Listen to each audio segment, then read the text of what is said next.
bit breathy, and I'm going to arrange so that I don't lose my train of thought. Okay, so yeah, the title, Performing Interaction Technology in the Human Body in Dance. I myself am gymnastics trained and was forced to do ballet as part of that, but I've actually always enjoyed dance, so I'm coming from a slightly different perspective, but it is all movement based.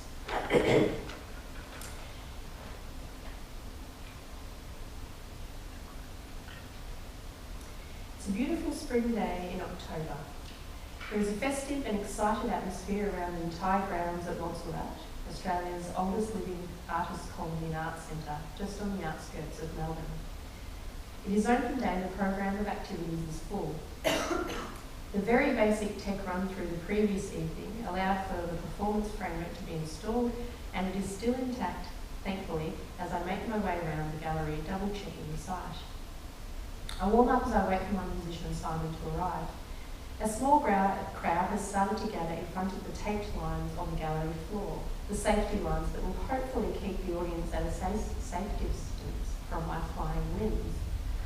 Some are wandering about, reading the instructional posters that are spread out around the performance area.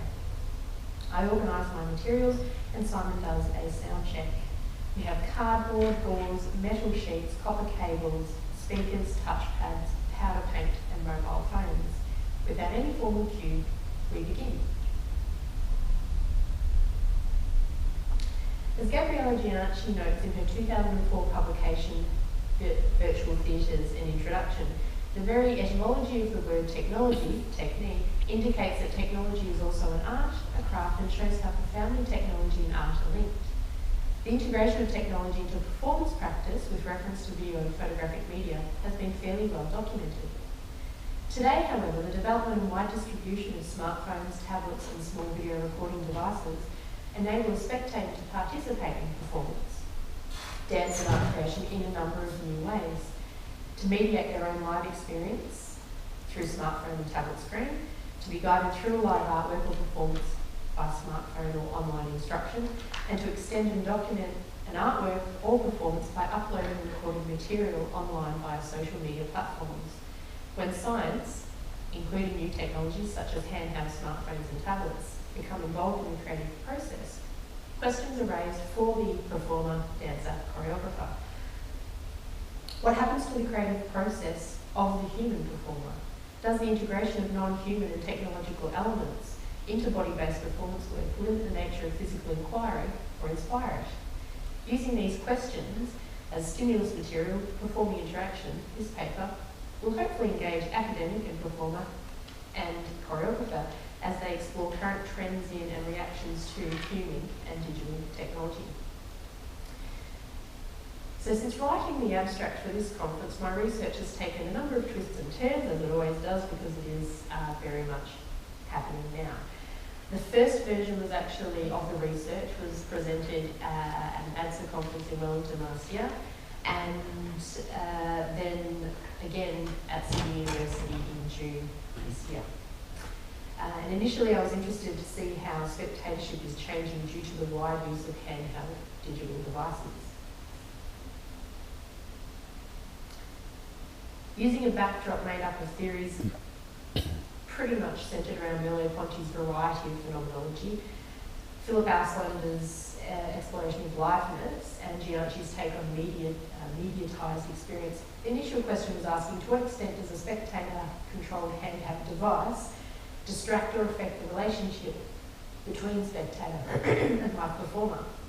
So in less than a decade, the way in which audiences and spectators and performers relate to each other and to specific performance sites has changed. It could be argued that in the mid-2000s, the world of spectatorship and mediation changed forever, because in 2007, the first iPhone was released for general sale. Suddenly it was now possible to purchase a device that gave the user handheld photographic and recording capabilities, as well as full internet connectivity. This technology, combined with the boom of online social media platforms such as Facebook, YouTube, Tumblr, Vimeo, Twitter, Instagram, there's a whole stack coming out every couple of months, These have enabled the individual greater control over how they could interact with their surroundings and how they could present themselves to other people via online profiles. But one aspect of liveness that has been little addressed, and that includes biofilter Ausländer, but that is a crucial part to live performance, in particular for the performance maker, is the relationship of phenomenological double sensation between spectator and performer.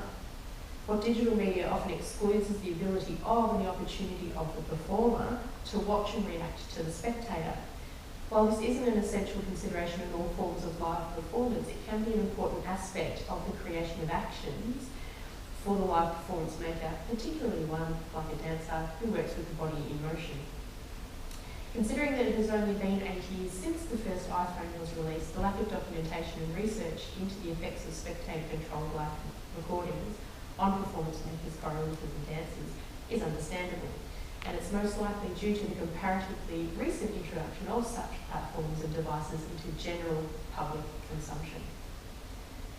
So this ongoing project started with, as all projects do, with an analysis of artists and performers who use technology in their work. Anytime a new form of technology is birthed, an artist wants to play with it.